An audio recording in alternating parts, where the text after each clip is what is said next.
I implore you to check out the US Deprescribing Network along with the Canadian Deprescribing Network.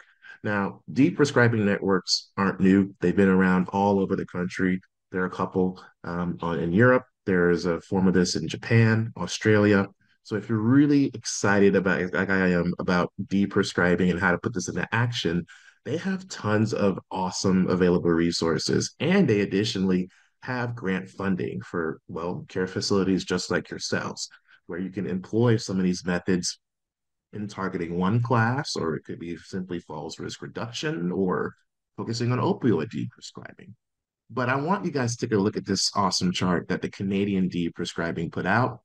They use the meta-analysis looking for not just polypharmacy, but looking to see which classes were most associated with increased falls risks.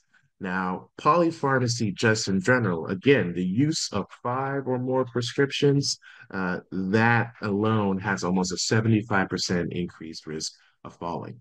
Next up, we have opioids, 60%, antidepressants, 57, anti-seizure meds are gabapentin, Skepras, valproic acid, about 55%, and antipsychotics. Now, I will say, at least in the US, in the last 2 years, we are seeing a bit of a decline in the use of opioids and antipsychotics, but we are seeing a huge uptick in the use of these anticonvulsants or antiepileptics.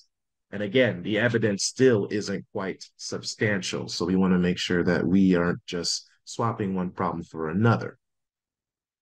I'll also mention diuretics as well, particularly Lasix is the one that comes most to mind here.